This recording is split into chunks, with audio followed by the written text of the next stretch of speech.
Welcome to cables plus tech channel. இந்த வீடியோவில் நம்ம என்ன பார்க்க போகிறோம்னா 5 வருஷத்துக்கு முன்னே வாங்கின டிவிசர் C30யும் இப்போ இந்த வருஷத்தில் வாங்கின டிவிசர் C30யும் எந்த அளவுக்கு அக்யூரேட்டாக காட்டுது அப்படிங்கிறத லைவாக செக் பண்ணி இந்த வீடியோவில் வந்து பார்க்க போகிறோம். எதனால் அது வந்து பார்க்க போகிறோம் அப்படின்னா, கிட்டத்தட்ட இத்தனை வருஷம் ஆனாலும் கேலிப்ரேஷன்லாம் பண்ணாமே நம்ம யூஸ் பண்ணிகிட்டு இருக்கோம். ஆனாலும் இப்போ வர மீட்டருக்கும் பழைய மீட்டருக்கும் எந்த அளவுக்கு அக்யூரேட்டாக காட்டுதா இல்லையா, புது மீட்டரில் என்னென்ன மைனஸ் இருக்குது அப்படிங்கிறத இந்த வீடியோவில் பார்ப்போம். ஃபஸ்ட்டு நம்ம ரெண்டு இதுலேயுமே சேமான ஒரு சிக்னலை கொடுத்து செக் பண்ணுவோம். அதுக்கு வந்து என்ன பண்ணியிருக்கோம்னா, ஒரு FTDHலேருந்து வர சிக்னலை ரெண்டுமே ஒரே அளவாக காட்டுதா அப்படிங்கிறத லைவாகவே செக் பண்ணி பார்த்துருவோம். அதுக்கு வந்து நம்ம லாஸ்ட் பாயிண்ட்டை வந்து எடுத்துருக்கேன், அதாவது U30 வந்து எடுத்திருக்கேன். TCL சிக்னலு என்ன காட்டுதுன்னா 61.9 வந்து லெவல் காட்டுது. MER வந்து 37.2 வந்து காட்டுது. இது அப்படியே எடுத்து அந்த புது மீட்டரில் கொடுத்து பார்ப்போம். அதுலேயும் அதே U30 கடைசி ஃப்ரீக்வன்சியை பார்ப்போம். இதுலேயும் என்ன காட்டுது அப்படின்னா கரெக்டாக சேமாகவே காட்டுது. 61.9 காட்டுது. 37.2 MER வந்து காட்டுது. ஓகே, FTDHயில் செக் பண்ணியாச்சு. கையோட ஒரு DC நோடு, இது வந்து battery node, 6 volt battery node, இதுலேயும் கொடுத்து இதோட அவுட்புட்டை ரெண்டுமே சேமாக காட்டுதா அப்படிங்கிறதையும் பார்த்துருவோம். ஃபஸ்ட் பாயிண்ட் வந்து S11 வச்சுருக்கேன். 98 dB 37.3 MER வருது. 37.2 இல்லை 3 வருது. 98 dB. இதை எப்படியே எடுத்து இந்த சைடு கொடுப்போம். இதுலேயுமே அதே 98 37.2 37.3. ஓகே, இப்போது லாஸ்ட் பாயிண்ட்டை பார்ப்போம். U30 அது இதுலேயும் சேமாக காட்டுதா அப்படிங்கிறத பார்ப்போம்.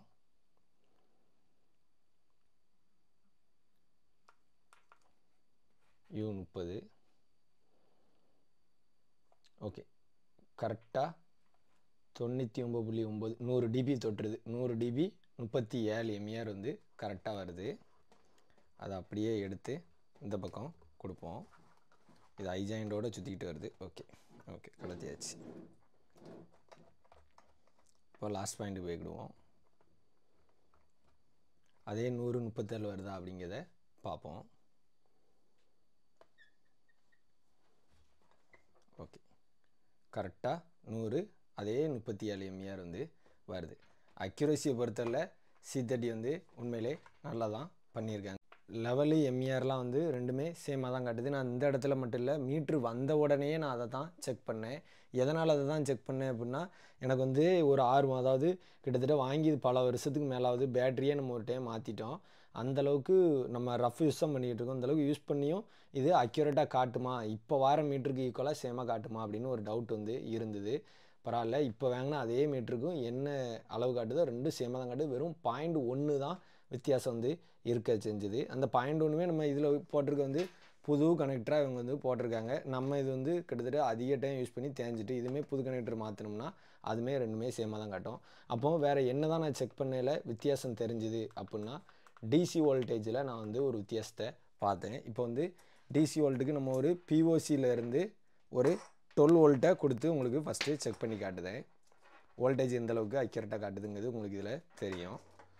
ஓகே, இப்போ DC வோல்ட் வந்து புது மீட்டரில் கொடுத்துருக்கேன். POCலேருந்து வரது 12.1 வருதுன்னு காட்டுது. ஓகே, இப்போ அதை அப்படியே எடுத்து இந்த பக்கம் கொடுக்கேன். சேமாக அதுவும் 12.1. ஓகேவா? இப்போது ரெண்டுமே இந்த இடத்துல சேமாக தான் காட்டுது. 12 வோல்ட் வந்து ரெண்டுமே DC 12 வோல்ட்டை கரெக்டாக காட்டிட்டு, இப்போ DCயிலே 35 வோல்ட்டு பவர் சப்ளைலேருந்து வரதை கரெக்டாக காட்டுதான் பார்ப்போம். அதுக்கு வந்து ஒரு DC பவர் சப்ளை எடுத்திருக்கேன். அதை பவர் கொடுத்தாச்சு. அதிலேருந்து வர அவுட்புட் எவ்வளோ வருது அப்படின்னா அக்யூரேட்டாக பார்ப்போம். எவ்வளோ காட்டுதுன்னா 35.3 வோல்ட் வரதா காட்டுது. இப்போ அந்த பவர் சப்ளையில் உள்ள ஒயரை அதே ஒயரை எடுத்து அப்படியே இந்த பக்கம் கொடுத்துருவோம். எவ்வளோ காட்டுதுன்னா 36.3, அதாவது ஒரு வோல்ட் வந்து கூட வர மாதிரி காட்டுது. இது வந்து உண்மையிலே இந்த 1 வோல்ட் வந்து கூட தான் காட்டுது. ஏன்னா நான் வந்து கிட்டத்தட்ட இந்த DC பவர் சப்ளை வந்து நிறைய கிட்டத்தட்ட ஒரு 15 பவர் சப்ளை கிட்ட செக் பண்ணி பார்த்தேன். எல்லாமே இதில் வந்து அதே 35.3 காட்டினாலும் இங்கே வந்து கூட 1 வோல்ட்டு கூட தான் காட்டுது. இது வந்து 35 வோல்ட்டு பவர் சப்ளையே கிட்டத்தட்ட மல்டிமீட்டர்லேயும் செக் பண்ணி பார்த்தேன். 35 வோல்ட்டுக்கு மேலே வரல. ஆனால் இது வந்து 36.3 வோல்ட்டுன்னு காட்டுது. அப்படி பார்த்தா ஒரு வோல்ட் வந்து எக்ஸ்ட்ரா தான் காட்டுது. நான் செக் பண்ணல, இந்த ஒன்று தான் என்னால் மைனஸாக பார்க்க முடிஞ்சது. இந்த வீடியோ போடுறதுக்கு எனக்கு ஒரு இன்ட்ரெஸ்ட்டாக இருந்தது. என்ன காரணம் அப்படின்னா, நம்ம வந்து இந்த C30 மீட்ரு வந்து ஒரு இன்னொரு கம்பெனி குறைஞ்ச ஒரு 3000 ரூபா 4000 ரூபாய்க்கு கிடைக்கக்கூடிய ஒரு மீட்ரு கூட கம்பேர் பண்ணி ஒரு வீடியோ வந்து போட்டிருந்தோம். அப்போ அந்த கடைக்காரங்க நம்மகிட்ட சொல்லும்போது, நீங்கள் வந்து ஒரே C30 மீட்ரு இன்னொரு C30 மீட்ரு கூட கம்பேர் பண்ணிங்கனாலே அதுக்கு இதுக்குமே 1 mAh 2 mAh வித்தியாசம் இருக்கும். அப்போ எப்படி எங்கள் ப்ராடக்ட் மட்டும் அக்யூரேட்டாக காட்டும்னு நினைக்கிங்க அப்படிங்கிற மாதிரி அவங்க சொல்லியிருந்தாங்க. அப்போ வந்து அவர் சொல்லும்போது இந்த ஸ்டேட்மெண்ட் வந்து எனக்கு ஆச்சரியமாக தெரிஞ்சு. ஏன்னா நான் C30 மீட்ரு வச்சுருக்கும் போதே நம்ம கூட வச்சுருக்க ஆப்ரேட்டர் மீட்ரு கூட நான் ஒன்றாச்சு செக் பண்ணுறேன். எல்லாமே சேமான அவுட்புட் தான் காட்டுச்சு, ஒன்றும் வித்தியாசம்லாம் இல்லை. இருந்தாலும் அவர் அப்படி சொல்லுதாரு. அப்போ இப்போ வர புதுசாக வர பீஸில் அப்படி இருக்குமோ அப்படின்னு ஒரு சின்ன டவுட் இருந்தது. அது என்னை பொறுத்தவரை இந்த தடவை செக் பண்ணும்போது அந்த மாதிரி இல்லை அப்படிங்கிறது ப்ரூவ் ஆகிட்டு. அதனால் எனக்கு செக் பண்ணி இதோட ரிசல்ட்டை பார்க்கும்போது ரொம்ப ஆச்சரியமாக தான் இருந்தது. மைனஸாக பார்த்தது அந்த DC 35 வோல்ட் காட்டும்போது இது வந்து கூட 1 வோல்ட் அந்த இடத்துல காட்டுச்சு. அது ஒரு சின்ன மைனஸ் தான். ஸோ இந்த மீட்டரை வாங்கலாமா வேண்டாமா அப்படின்னா கட்டாயம் ரேட்டு 18,000 ரூபானாலும் அந்த ரேட்டுக்கு ஏற்ற ஒர்த்தான ஒரு ப்ராடக்ட் தான் C30 மீட்ரு. அதுக்கடுத்து பழைய C30 மீட்டரோட இப்போ வந்து பில்டு குவாலிட்டியை நல்லாவே இம்ப்ரூவ் வந்து பண்ணியிருக்காங்க. நீங்கள் இதில் பார்த்தீங்கன்னா கூட தெரியும். ஓப்பன் கேஸில் வந்து சைடில் இதிலே ஒரு சாஃப்ட் கேஸ் கொடுக்காங்க. அதுக்கடுத்து இதுலேயுமே உங்களுக்கு தனியாக ஒரு ரப்பர் கேஸிங்கும் கொடுத்துருக்காங்க. நம்ம பழைய C30யில் வந்து இந்த சைடில் உள்ள இந்த கருப்பு கலர் ரப்பர் கேஸிங் வந்து வராது. உண்மையிலே குவாலிட்டியை பொறுத்தளவில் நல்லா தான் C30 வந்து பண்ணியிருக்காங்க. பாசிட்டிவ் இதெல்லாம் இருந்தாலும் இதில் நெகட்டிவ் என்ன அப்படின்னா, இந்த மீட்ரு இப்போ நம்ம வாங்கியிருக்க இந்த மீட்டரில் டூல் பாக்ஸ் சாஃப்ட்வேர் வந்து வேலை வந்து செய்யலை. அதாவது கம்ப்யூட்டரில் கனெக்ட் பண்ணும்போது டூல் பாக்ஸ் சாஃப்ட்வேரில் இந்த மீட்ரு இருக்கிறதே வந்து காட்டலை. பழைய மீட்டரை கனெக்ட் பண்ணோம்னா காட்டுது, புது மீட்டரை கனெக்ட் பண்ணும்போது வந்து காட்டலை. அதில் உள்ள சாஃப்ட்வேர் வெர்ஷன் வந்து இதுக்கு சப்போர்ட் ஆகலையா அப்படிங்கிறது தெரில. ஏன்னா இந்த மீட்டரோட சாஃப்ட்வேர் CD எதுவுமே வரல. பழைய சாஃப்ட்வேர் யூஸ் பண்ணி இந்த மீட்டரையும் கனெக்ட் பண்ண முடியல. அப்போ சாஃப்ட்வேர் கனெக்ட் பண்ண முடியாதனால என்ன பிரச்சனை இருந்தது அப்படின்னா, இப்போ பழைய மீட்டரில் வந்து நான் என்ன பண்ணியிருக்கேன் அப்படின்னா TCCLோட மொத்த ஃப்ரீக்வன்சியும் நம்ம வந்து அப்படியே டவுன்லோட் பண்ணி உள்ளே ஏற்றிட்டு தேவையான அரசு கேபிளுக்கு தேவையான ஃப்ரீக்வன்சி ஒரு 2 பாயிண்ட் ஃபஸ்ட் பாயிண்ட் லாஸ்ட் பாயிண்டில் ஒரு தேவையான பாயிண்ட்டை மட்டும் நான் மாடிஃபிகேஷன் பண்ணி வச்சுருக்கேன். SCVக்கு ஒரு குறிப்பிட்ட பாயிண்ட்டை மாடிஃபிகேஷன் பண்ணி வச்சுருக்கேன். மீதி எல்லாமே TCLக்கு தான் வேலை செய்யும் அப்படி வந்து செட் பண்ணி வச்சுருக்கேன். அதையும் நான் டவுன்லோட் பண்ணி வச்சுருக்கேன். ஒருவேளை அழிஞ்சினாலும் ரெண்டாக நம்ம அப்லோட் பண்ண மாதிரி ரெடி பண்ணி வச்சுருக்கேன். அது நம்ம கம்ப்யூட்டரில் போட்டு எடிட் பண்ணும்போது வந்து ஈஸியாக இருக்கும்.